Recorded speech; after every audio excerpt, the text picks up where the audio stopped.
Hello and welcome to this week's GG Weekend Watch, and a very warm GG welcome to Matty Sutcliffe, who joins us for this week. Matty, of course, who wrote a weekly column on the website, so is very much part of a GG family anyway. But Matty, big welcome to the show. Thank you very much. It's an absolute privilege to be on the show for the first time.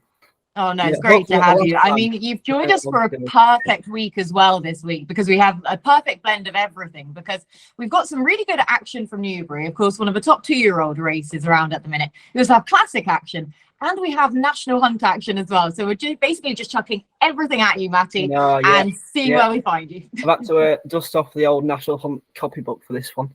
I know, exactly. We've had to completely change all of our mindsets back around again, but hopefully don't lose too much of the flat or the same. So there really is something for everyone on this week's show. And we begin at Newbury with the listed Bet365 Stakes, otherwise known as the Stephenson Stakes, for 3-year-olds and over 10 furlongs at 150. Alazi is the 11-8 market leader in a bid to get back on track after finishing last on his reappearance last time out. So Matty, it's only polite to start with you, of course. Is this a favourite you're keen to take on, or how are you playing this? Absolutely not. I just can't have him whatsoever at all. I mean, that running the thread action was just.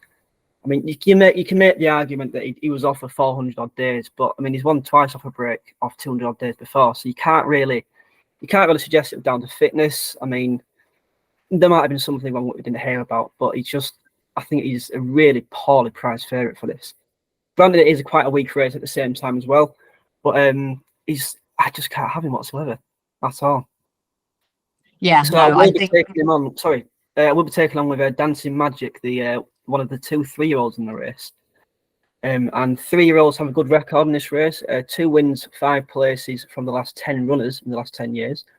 But the only downside to this selection is that he's drawn in 5, and now the last. 9 of the last 10 winners have come from stall 1, 2, or 3, and so that's my only downside for now. However, the sole saving grace is that Dancing Magic had drawn in stall 5, and the only outlier was in stall 5. So that's my saving grace at the moment. Yeah, like you say, the saving grace, then going back through the trends, that is one though that you can pick out. Dancing Magic, good price to go with as well. 16-1 for Roger Till and for Sean Levy. So Matty, Andrew taking on Alazi, who, as I gave him the credit for 11-8, it's no sooner did I say that, did he go 4-5? So again, a favourite you're willing to take on? Yeah, very much so. When I saw that Alazi was 5-4 on, I thought, it must be a claimer. And then I looked at it. Oh no, it is a listed race, and I mean, okay, that's perhaps a little bit unfair, but you know, his final 2022 outing, he did win in this grade at Ascot. But you look at that comeback run at Newmarket, albeit after a long break, as Matty said. And welcome to the show, by the way, Matty. Best of luck to you. I'm sure you do better than I did last week. And I mean, you know, and again, you know, Newmarket July course is a weird old track at the best of times, particularly this season, so you can forgive horses there. I mean, on the July course, you could back every horse who was beaten on the July course on the late start, finishing 4th or worse, next time out, regardless of where they finish, they make a profit this season. But even so, you know, to go off at 9-4 and get beaten 25 lengths is pretty poor. And even before that Ascot win last year, you know, he was beaten at short odds on a number of occasions. So you're looking to take him on, and there is, like Matt was saying, it is a weak race, so maybe you're almost like looking to take him on for the sake of it. But there are others. I mean, Dancing Magic ran well at Royal Ascot. Matty's made a good case for that one. Phantom Flight might appreciate returning to a left-handed track. He's never seemed to have performed particularly well going right-handed, and he was beaten on the July course last time. Epic Poet, you know, first run from Freddie and Martin Mead. So I'm not a huge fan of the yard, so you know, guesswork as to what's going to happen to that one. But the one I've got to take him on with is Highland Avenue. I mean, we know Charlie Appleby didn't have a particularly good Royal Ascot. He had a number of in-the-frame horses, including this one, who was 4th of 16 in listed company. But they all got beat, didn't they? And so far, he's had 7 horses, Charlie Appleby, who ran at Royal Ascot, come out and run since. 2 of them have won. Yabir, albeit made hard work of it at Sandown. And what we said, was it Highbanks or won at 11-1 the other day? So yeah, he's had a couple come out and I'll remember the name of that horse in a minute. High Bank, won at 11-1. So yeah, backing Charlie Appleby horses who were beaten at Royal Ascot might be an angle to follow over the next few weeks and months. And I just thought, he's the solid one against the dubious favourite. So yeah, Highland Avenue 4-1 to beat the Jolly. Okay, then 4-1 second in to take on Al Arzi, the 4-5 favourite, but plenty of question marks, as you've both said, about our opener. Now we are back talking jump racing as we head to Market Rasen for a 0-110 handicap hurdle for 4-year-olds and over 2 mile 4.5 furlongs at 2 Fenner's Cross heading the way. So Andrew, jump hat back on, please. Who wins? Yeah, this is one of those where I thought I was just going to be sniffy about this and say, you're joking, this isn't really a televised race, is it? A 0-110 Class 4 handicap hurdle at Market Raspberry. Saying that, when you get into it, it's quite an intriguing little race. And there was a few that were on the radar. One of them is Wavering Down, who's trained by Jeremy Scott. And I thought Jeremy Scott, Devon-based, wouldn't be like him to have runners in this neck of the woods. He's only had 2 in his career that I could see. Both ran well, a 12-1 third and a 7-1 fourth. This one's a really strong traveller who, although he races quite close to the front, he does like to sit just behind a strong pace, sitting in his second, third or fourth, ideally behind a couple of front runners. His 2 wins have come in fields of 14 and 16 runners, of 15 runners in this contest if they all go to post. So I thought, he'd run a decent race. He was only beat a neck last time. In a field of 8 that probably wouldn't have been ideal. He can race keenly in smallish fields, so stick him on the radar. See the Clouds, another interesting one. First time cheap pieces for Jamie Snowden's a positive angle recently. 7 winners from 36 and a profit of £13.50 since 2019. And the third on the short list was Roly Poly Moly, who went into my tracker around this time last year when finishing second at Stratford, doing better those that come from off the pace. We know Stratford's a dog track. You've got a rail around the inside, generally speaking, front runners benefit. And that race worked out remarkably well for the time of year. A July Stratford hurdle, and the winner, the 3rd, the 5th, came out and won next time out. Roly Poly Moly, who was second, went on to win his next 2 before getting beaten, I think it was at Chepstow in the autumn. And then we didn't see him for ages until running on the flat at Newbury last month. That run would have been needed after a break. He's finished 4th. It was a fair effort. You look at his overall record in July, August, 2nd in that Stratford race, 1st and 1st. So yeah, I'll make Roly Poly Moly the pick out of that trio. But yeah, it's a lot more interesting than you think at first glance.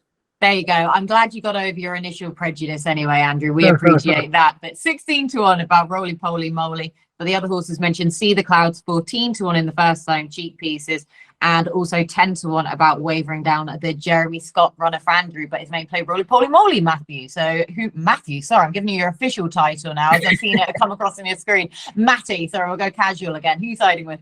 As Andrew said, it's a strange race to kind of look at on an ITV card, but it is quite a competitive one at the same time. Early in the week, Milton Harris had quite a few entries, and his record this season is incredible. I think he's 17 wins, 42 places from 67 runners, sorry, £13 up to £1 level stake. And so I went for the Milton Harris angle at Market Rasen as well. 21 wins and places from 32 last 5 years, 3 places from 3 runners this season. And landed on Appreciate, who is a funny old horse. He just seems to win quite often, but he hasn't really gone up in the weights too much, if you know what I mean. Yeah. So you can't quite understand how highly he can be rated, and I do think he can rate quite higher. He's 1-1 over 2 mile 4, which is tomorrow on Saturday's trip. His record in July reads 1st, 2nd, and 2nd over hurdles. Obviously, he was third on the flat last time out, so we'll have to just ignore that one. And he's 4th from Southwell. The 3rd has won twice since. And I watched that race back earlier, and he wasn't really put into it at all. Like, he just kind of cajoled along. I think Bradley Harris might have got the sectionals wrong, but the form's worked out quite nicely. I forgot the name of the 4th horse, but he's won twice since. And I do think he's still on quite a good mark. He likes to be held up, big field, few front runners. Could have the race to suit. It's a tricky one. It is a tricky one. But yeah, so I landed on the Harris one. Yeah, so going with Appreciate then. To be fair now, he's 17-2 still. I mean, it's such a wide open race, but you gave a good stat there about Milton Harris and the season that he's had this year. It is just a positive trajectory. It feels like year on year for that yard. So Appreciate then for you at Market Rasen. Now we are back to Newbury for a handicap for 3-year-olds and over 2 miles and half, a furlong at 225. William Haggis has another favourite in here in Nathaniel Green. So Matty, with the first time blinkers for him, will they work, or where were you looking with this one? Nathaniel Green, honestly. I put him up at 20-1 for the Northumberland plate. Yeah. And he got backed in all week. I thought, oh God, here we go. And he was, I think Andrew at Zena rate, and he just sent out the back. The cheap pieces were back on as well. And then he just never near a fourth. He stayed on really well. I think he'll get the 2 mile trip. But I just couldn't have him this time. Whether that's out of pure spite, I'm not too sure. But, we don't mind a bit of that, to be fair, Matthew. We don't mind a bit of that. Exactly. We live on pure spite on this podcast. How will we tip? No, I do think he'll go well. Tom Mark on back on board, which is a positive. But I'm taking him on with Postileo, one of the 6-year-olds in the races, the top weight for Roger Varian. And 6-year-olds are 3 from 5 in this race. And he was beaten in the Copper Horse by Vauban at Royal Ascot. And I think he was beaten 12 lengths, but that wasn't necessarily a bad finishing result when you think Vauban won by 7, I think it was. And then he paid the price for racing prominently with Vauban. He was racing tandem, and he was actually travelling better than him on the turn for home, but he just naturally weakened, like beaten by a far better horse in the end, a far well handicapped horse as well. And then the quick ground probably didn't suit him there either. He's 3 from 3 on soft ground. Well, all his 3 wins have come with soft in the description. So fingers crossed the weather holds up this week for Newbury. It's a little bit of rain forecast. What I did notice was all 5 winners of the race previously had been beaten over 2 mile 4 at Ascot, whether that be in the Ascot Stakes or the Gold Cup. Postileo's beaten not a fair way, but 2 years ago in the Ascot Stakes. So that's a little angle into it. And Markham 98 still workable. You think Scriptwriter was behind him in the Copper Horse. Scriptwriter came out and finished second to Hamish at York last weekend. Very good run. And he's run at Hamilton as well. I think it was 562-day layoff was exceptional for a layoff of that amount. And he won rather easily. Fairlack was in second, who was subsequently third in the consolation plate for consolation race for Northumberland plate. And 5 winners came from that race as well. So Mark of 98 still workable in my opinion. And also he's got an entry in the E-Bar, and whether that's just putting him in there, I don't know. But he would have to, I'd imagine, have to win this race to kind of sneak in at the bottom of the weights as well. I think the last few years, 99, 100 has been the minimum for the E-Bar. So whether that is the target or not, you'd imagine he'd have to win the race. I do think he's got a good chance, Postileo, for me. Now, I knew we had you on here for a reason with that great mind, because great minds think alike, or I'm putting the mockers on it. I will let you decide, because I am with Postileo as well. He was completely just one of my better bets of the weekend. Like I say, I just hope that the rain that is in the forecast, it's not as though it's a massive amount of rain, that we're due more so on the Saturday than the Friday afternoon, but hopefully that rain will materialize, because I don't really have much to add, to be honest with you, man. So you've covered him beautifully with his chances there. And now, yes, he is still on that, I say retrieval mission. It was a retrieval mission from the break as such, but he's already proven himself up to the similar caliber that he was showing before that anyway, because that win on his reappearance at Hamilton, I mean, the attitude and the gritty determination that he showed there was so likable, despite having all of that time off of the track.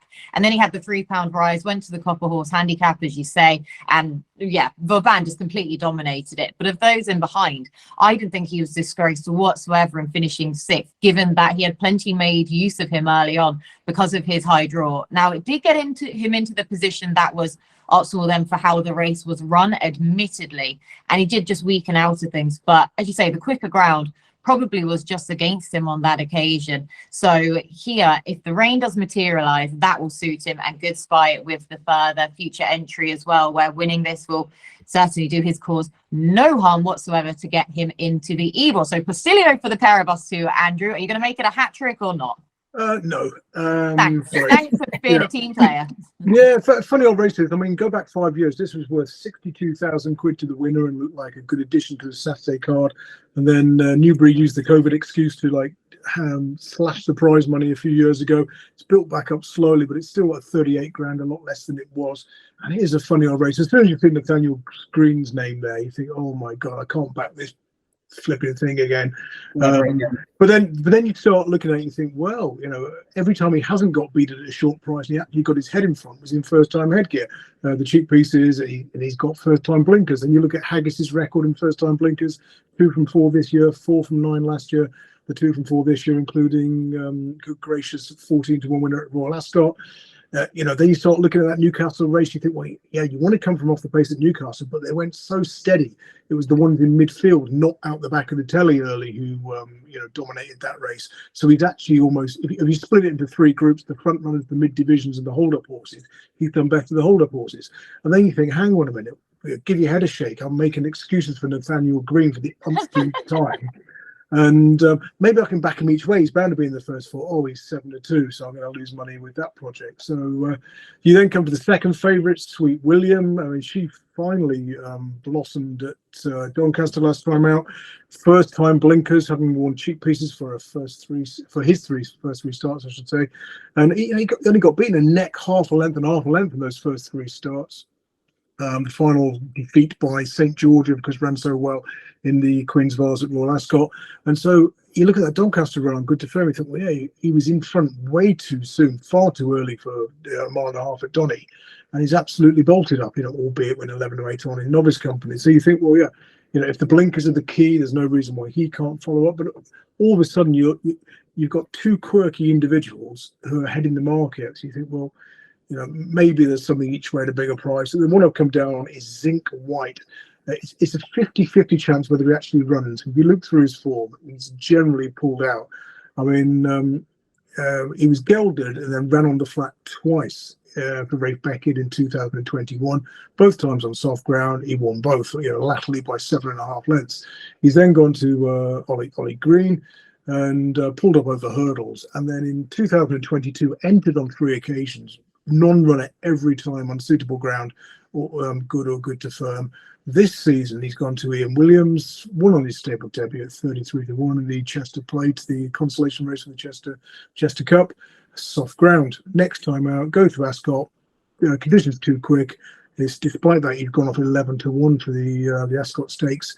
And then he's been a non-runner with the vet cert at Beverley since. So if the rain comes, if it turns soft and he actually turns up, then Zinc White, Jim Crawley on board. He's ridden Rashun to win 2 of the last 3 renewals of this contest. And so Zinc White could actually run a race here. But it's a horrible old race. When you start fancying Nathaniel Green and Sweet William, you think, yeah, I've got to take a pill and have a lie down. Yeah, there you go, Matty. That further bolsters your claims deciding against Nathaniel Green, where you have got your head screwed on. Then cue him going. Thank you. No, you're welcome. Zinc White though, 16 to 1 for Ian Williams and Jim Crowley in that race at Newbury, as you say. Then with Rashun, bless his heart, then for the last year he won it, didn't he? Right, Market Rasen though. Now we have one of the highlight races of the summer jump season. It's the summer handicap hurdle for 3-year-olds and over 2 miles and half a furlong at 240. Very open renewal, but it is the winning machine Belvedere Blast who heads away as the 6 to 1 favourite. So Andrew, who are you siding with? None of them. I started looking at this race.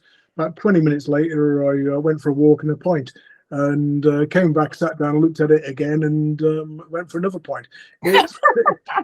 Belvedere Blast, 3 from 3 since the blinkers were fitted. But I've gone round in circles with it. It's what did we 6 to 1 the field, and stick a pin in and hope for the best. I thought Castle Gandolfo, the Fergal O'Brien's second string might run a race. If you need a tentative selection from me, I'll go for that one. A 50th of a point each way. I won't even bring in the lottery ticket line for that one because it's probably not as good as buying a lottery ticket. So yeah, pass. Over to you, Matt.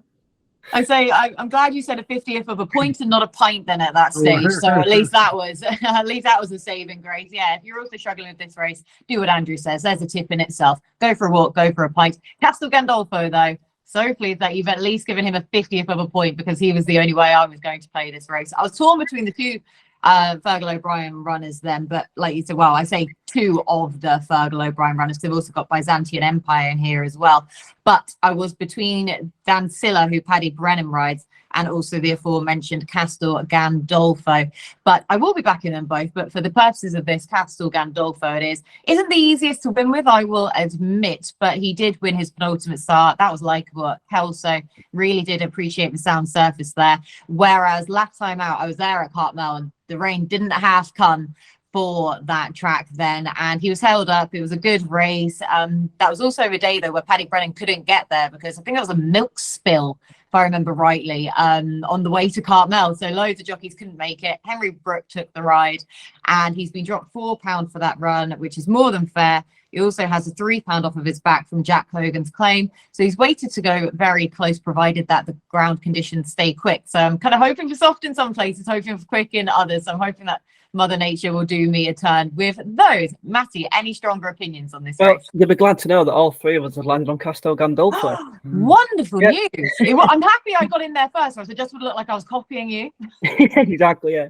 Exactly. No, similar thoughts. It was second in this race last year off a £3 lower mark. But Jack Hogan's claim made him effectively on the same mark anyway. And he's followed a similar path to it this year. It was second at Haydock in a Class 2 off 118. Then he won at Kelso off 120, but he was only fourth in that race last year. So you could argue he's effectively improved horse this year, and he's on the same level.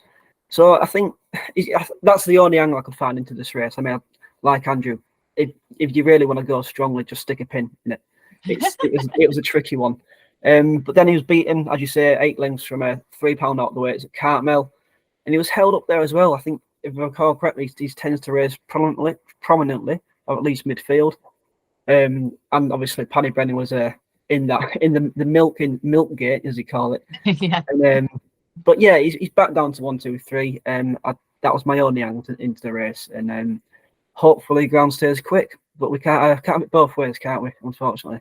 No, we can try, but like you say, trying to predict the weather at the minute though isn't easy in itself, but ideal conditions, they would be them. So Castel Gandolfo, what a hat trick. I didn't expect on a 14-1 shot. Andrew, we're dragging you into it with a strong conviction now for that race. Right, we do have group action up next though in the form of the Group 3 Hackwood Stakes for 3-year-olds and over 6 furlongs at 3 o'clock. Lazoo is the 4-to-1 market leader in a bid to get Frankie Dettori back in the winner's enclosure following his suspension. So Matty, will this fairy tale farewell tour continue with Frankie, or how are you playing the race? I think you can. The only way Lazoo is 9-2 is because of the Frankie factor, in my personal opinion. I won't be playing Lazoo. The one thing I questioned about this race was there doesn't seem to be a lot of pace in it, really. I mean, you've got a lot of them like to be kind of held up or really midfield. So the only two that I kind of landed on who made the running recently was Diligent Harry and Cold Case. And now Diligent Harry's a keen goer, not my favourite horse, so I have landed on Cold Case. He made most of running at Ascot, had Kingstand, excuse me, Kingstand win a Bradsell in third, Marban in fourth, who then split Cardem and Run to Freedom next time out. The latter was second in the July Cup last weekend. Cardem obviously winning the QE2. The ground, I think Calbert said the ground was far too quick in the Sandy Lane for Cold Case. He just weakened really quickly on it, just didn't suit whatsoever. And 3-year-olds as well. I think they've won 17 of the last 36 run-ins, 3 in the last 10 renewals.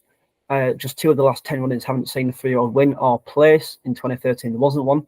So I think the 3-year-old angle is a nice one to look into as well. Cold Case would be not a strong fancy, but a good selection from me. The only other one that I kind of lean towards is Rumstar for Jonathan Portman and Rob Hornby. Really good 5th in the Commonwealth Cup behind Shaquille. So he's finished 5 lengths behind Shaquille and 2 lengths behind him this season. Obviously, he's gone out to win the July Cup last weekend. So Rumstar was the only other one I kind of looked into as well. But cold case for me. Okay, then cold case, but you like say you did just give a favourable mention to Rumstar there, but 10-1 about cold case. Can't have given his true running last time out, really, could he, when only fifth. So Carlbuck's horse for Matty. Andrew, where were you looking?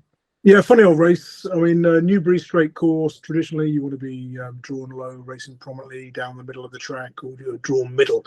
But the draw's been all over the place this year due to rail movements, watering, general incompetence at the track.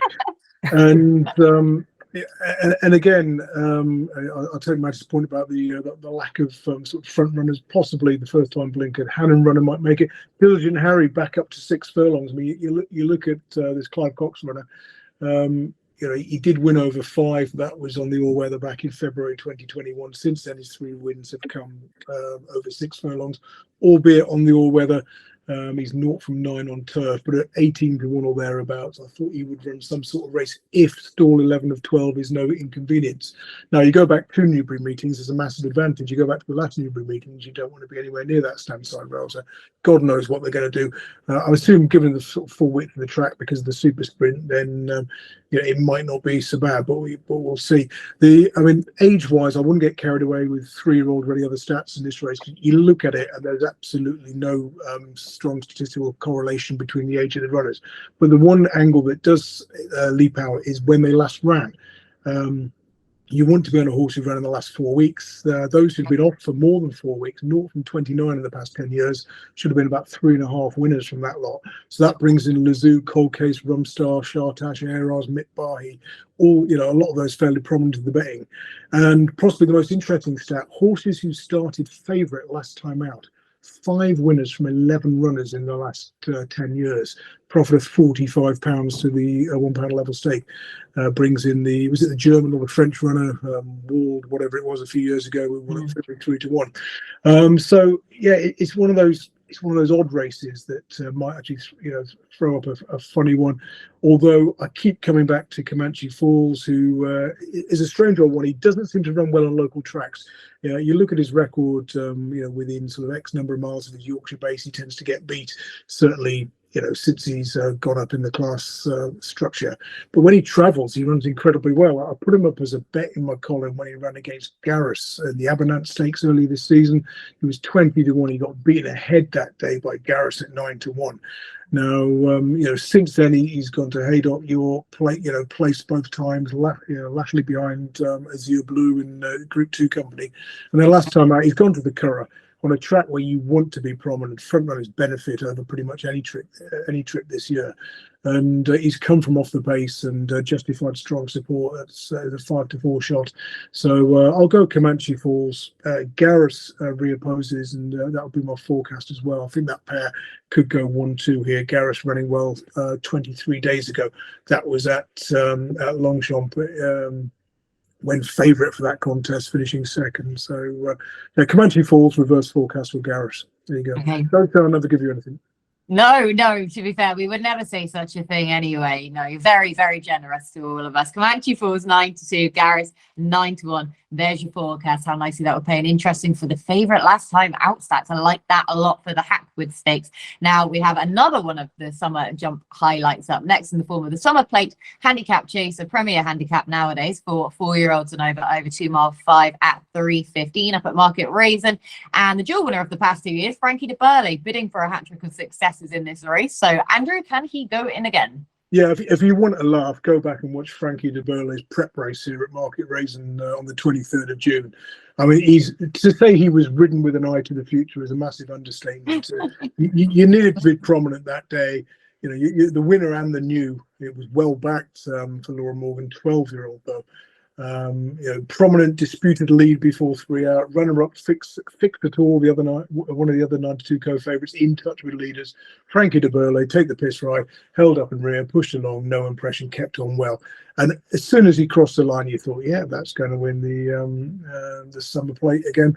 And he's favourite, but 6-1 is a very good price favourite. He probably should be more sort of 7-2, 4-1. He's going to run a huge race. And the one who chased him home last year, beaten a neck, La Domaniale, the John Joe O'Neill horse, although he's £12 higher this time around, it looks like he's she, I should say, is going to go well again. She's a strange one because you know what? I love my mares over fences. And often the angle is opposing them when they take on male rivals and siding with them when they take on their own sex. But she's a bit of an odd beast in that she doesn't do very well against her own sex. And she's just going through my stats here. She's had 7 runs against her own sex since she joined John Joe O'Neill. Won just once from 7 starts in open company, taking on male rivals. She's won 3 from 7, 2 seconds. I say her last 5 runs against male rivals, second, first, second, first, first. Now, basically, it's all down to the tempo of the race. There's probably going to be a stronger pace. There's probably going to be a bigger field, and that suits her down to the ground. So, I mean, their favourite and second favourite at the moment, 6-1, 7-1. But I think they're both going to run big races. So I'll go Francky de Berlais off the pat.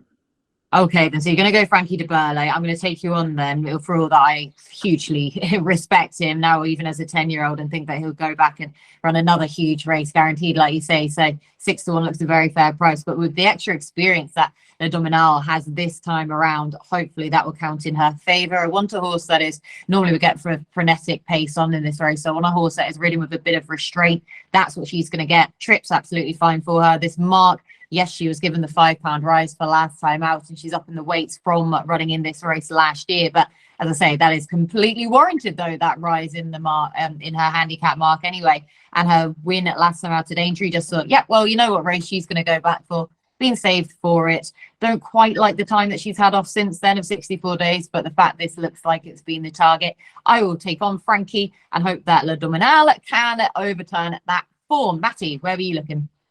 Well, yeah, as you say, Francky de Berlais is the obvious starting point. I mean, the races he raced in last season as well, was it the Grand National, 2 cross-country races at Cheltenham, and you just think there's no chance that no one ever thought he was going to race winning them. And the obvious target has been dropping the mark to this race. But I would like to take him on. I've just Northern Bound, Ben Pauling. I watched his race last time, and he just raced last the whole way, wide, and he made good headway, but didn't have the pace to challenge, and that was over this trip at course and distance, and it seemed straight away to try the angle, see how it takes the course, the trip, and I thought it was quite impressive, if I'm honest with you, but I just found it so I couldn't have a strong fancy at all. I think 8 of the last 16 runners were last time out winners in this race. 4 of them are placed as well, so it's really ridiculously competitive. But Northern Bound, since entering handicaps, he always seems to win on his 4th start after a break. In 2020, he was 157 days. He had 4 wins after that.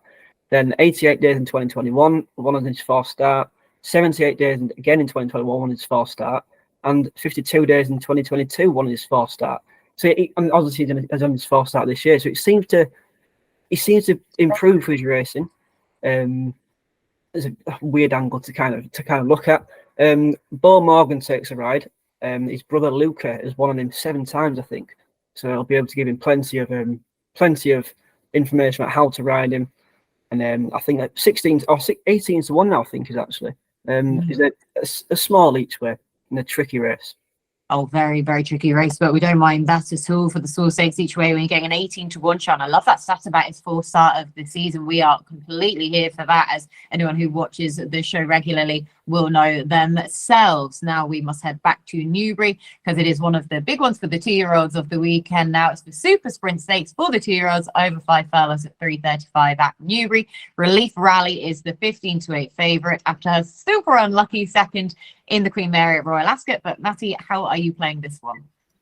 Yeah, well, as I say, she was really unlucky. The Crimson Advocate, I think, just collared her and just got going too late, I think it was. And but no, I'll be taking her on. As Andrew was mentioning, I couldn't quite work out how the draw is going to factor. It's been weird at Newbury this season. But the last 10 winners were drawing stall 10 or over. And Beanham for Rod Millman, I think she is around a 9 to 1 shot. I think she is. She's 20 to 1. Yeah, I was going to say I can give you much bigger than that. Unless we've got a rogue bookie, that's the top price I can see for now. Well, Beanham, yeah, well, that's music to my ears anyways. Yeah, there's quite a few nice stats going for her.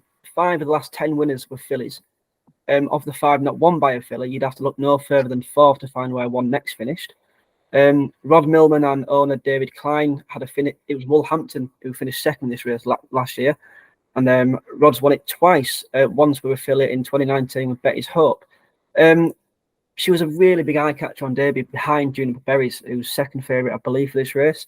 Just going far too late, green, really keen. And she improved the experience at Goodwood, and she won so easily. I mean, she travelled through the race so well. She was off the bridle. She had Harton in behind, who's third, who's now 102, third in the Woodcote at Epsom, fifth in the Coventry behind River Tiber, and second last weekend in the Superlative Stakes behind City of Troy. And obviously it's hard. 2-year-olds improve at different rates, and it's hard to kind of go off collateral form lines and such. But I thought it was a nice little angle. She was really. I was there at York when she bombed out on quick round, and she just William Buick. He may as well pulled her up. She just hated it, absolutely hated it. But she was backed in that day. I think she was backed in from 9s into 3-1 or something along those lines. Anyway, she was backed in, so they must have expected a better run. But she just hated the ground, just really hated it. And so again, praying for a little bit of juice. Ozzy Murphy jocked up as well. Strike rate 18% all-time strike rate. Rod Millman. You have to back every runner. You'd be £56.59 up to a £1 stake, and the 20% together this season as well. So I thought Beanham was a nice each-way play for me. Yeah, definitely so. And again, good stats there for Oisin Murphy teaming up with Rob Millman, 20-1. Like I say, it's top price I can see at present for that filly. And I don't even think that we've got a Rogue anti-post price still listed from a Rogue bookmaker at this stage. I think that is about what you can get from her. Andrew. Yeah, I'm with Beanham. If you're blessed, lucky enough, a poor enough punter to still have a functioning Bet365 account, you delete as applicable, then 25-1 Beanham is a good bet, I think. Drawn in the middle-ish, stall 11. In the last 10 years, stalls 1-9 and 0 from 90 in this race. You'd have expected almost 4 winners from that, so it does look significant. It's a real bummer because my anti-post pick, Heed the Call, has got stall 1, Archie Watson's runner, has been nibbled at 25s into 20s, only won a 3-runner contest at Hamilton the other day, but did so by racing hard up against the stand-side rail in the soup. And I was quite impressed by that, despite the fact she started at 15-8 on. So, yeah, disappointed that Heed the Call's got a difficult draw on recent evidence. So, yeah, I'll go with Beanham. Only seventh at York last time, but that was actually quite encouraging because you want it to be on the far side of the track. Even in a 9-runner field, it's big advantage to be drawn low. Yeah, the winner came out of stall 1, the next 2 drawn 5 and 3. And we've already seen one of the other high-drawn runners sort of come out and run well since. Yeah, Berlais was a winner the other day. Persian Dreamer, 4th from stall 7, of course, won. Was it the Superlative Stakes? Not the Superlative Stakes. Won at Ascot, the July meeting anyway. So Star of Mystery, wasn't it? I think it was the Godolphin one. No, it was the one who ran behind Beanham last time. The 4th, Persian Dreamer. Yeah, Beat Star of Beat Star of Mystery. So so that race is working out well for those who were poorly drawn. Even that 9-runner field was a big advantage to be drawn on the far side. So I think Beanham for a yard that does well on the race. Big race. Okay, goodness me. I did not expect that for you two to be in such agreement on this week's show. I mean, it makes a nice change, but we're all in it together then, it feels like, for all of our selections this week. But as you've just said, a really nice big price about Bean and for Rod Millman, Oisin Murphy, with the pair of you two agreeing. Now we sign off with the big race of the weekend, the Group 1 Irish Oaks for the 3-year-old fillies over a mile 4 at 3:45 at the Curragh. Aidan O'Brien holds a very strong hand in this race, as you can imagine. Ryan Moore, though, is on Save the Last Dance, who is the 5-4 favourite. But Andrew, who wins the Irish Oaks? Probably not the favourite because, the Oaks form isn't worth a great deal, is it? Sorry, I was just watching my horse in the 3:45 at Leicester. Doing well. Or? In a ding dong, it's Watch Your Matey. It's probably going to be 3rd in a 3-way go. The pesky flipping favourite's going to do me on the line. Never mind. I mean, you look at the form. My God, the Oaks form isn't worth anything, is it? I mean, everything that's come out and run since has got beaten. So Save the Last Dance, second to Soul Sister when odds on. Not for me. I mean, again, how's she going to be ridden? We know that the Curraghs are front runners benefit more so than ever this season. She has been ridden patiently in the past. She'll probably be sort of a track leaders, but I'd still rather be looking for something that's going to be up there. The one I like is Be Happy, who I was quite taken with in the Lingfield Oaks trial when they switched it to the poly track. She was prominent that day, and even though she was switched off the dead rail down the centre in the closing stages, she still spent a little longer than ideal towards that deep stuff on the inside. She was withdrawn on the day, wasn't she, at Epsom with a vet certificate? But she's likely to be prominent, and hopefully it's not going to be like Auguste Rodin when the O'Brien third string wasn't allowed to beat him in the Irish Derby, and they played silly buggers. But I think Be Happy each way could be the way to go. Blue Stocking was on in the tracker after the Royal Ascot run when Dettori's taken around the inside, where what happens, you meet trouble. You're probably on the slowest part of the track. Everything on the round course is winning late wide down the middle. That was a solid effort, finishing third of 17. But is she going to be ridden patiently again? Probably, and we've seen time and time again at the Curragh this season that's a tactic you do not want. So yeah, you've got to take on I'll probably just lay the favourite rather than try and find the winner. But if you do want one each way, go Be Happy. And like go Be Happy. Good advice for life, that. Exactly. Tipping advice, life advice. Well, we're here for all of it, Andrew. You will guide us the right way, no matter in what sphere.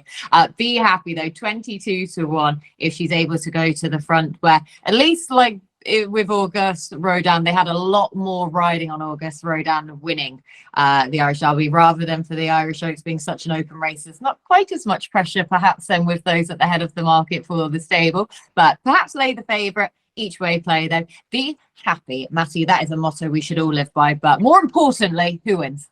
Yeah, absolutely. Yeah. I'm with Andrew. I've never wanted to say The Last Dance. I mean, there was a massive uproar on Twitter when she won at Chester, and it's an absolutely terrible race, and it was terrible. And everyone's like, she's the next big thing. I mean, I completely take her on. She ran a good race, granted, behind Soul Sister. But then you look, she was only a head in front of Carnarvon for Jack Channon. And, she's 99 rated. She's rated 99. And wouldn't be my idea of an Irish Oaks winner. I'm surprised that Ryan Moore rides her, actually. I was hoping he'd be on Warm Heart, in truth, because I'd much prefer Warm Heart to the other one. She was impressive at Ascot last time, beating Blue Stocking. And she beat Blue Stocking and... was that Newbury? Sorry. Well, last time out. Last time out, she beat. She beat Blue Stocking, was third in the. She beat her twice. Sorry, that's the one. Yeah, and she was impressive there. And I just thought I liked her attitude from the front. She went again when Blue Stocking came to her, but she wouldn't be again 7-2, 3-1. Shamie Heffernan rides. I was really hoping Ryan Moore would be on board, if you want to see her. But then again, Shamie Heffernan and O'Brien won this in 2016, teaming up.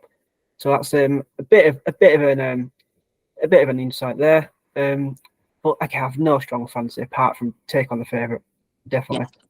Take on the favourite for the pair of you to say for Last Dance. Like say, it would have been interesting to see who Ryan Moore would have been put on for this. But like say for the Last Dance, I don't think it would have been an easy call for Connections or whatsoever. Warm Heart in there at 7-2. But both of you, more importantly, taking on the favourite in the Irish Oaks. But it is a very, very intriguing puzzle. Andrew, anything from anywhere else? Just a half interesting one. The 5:20 at Newbury, the last race, and 1 mile fillies handicap. You could back the top three in the weights blind and make a good profit over the years. The last 10 years, you'd have hit the winner 7 times from 10 renewals, made £29.25. So I'm not picked between the top three yet, but probably Sparks Fly, who's on about a 19 timer.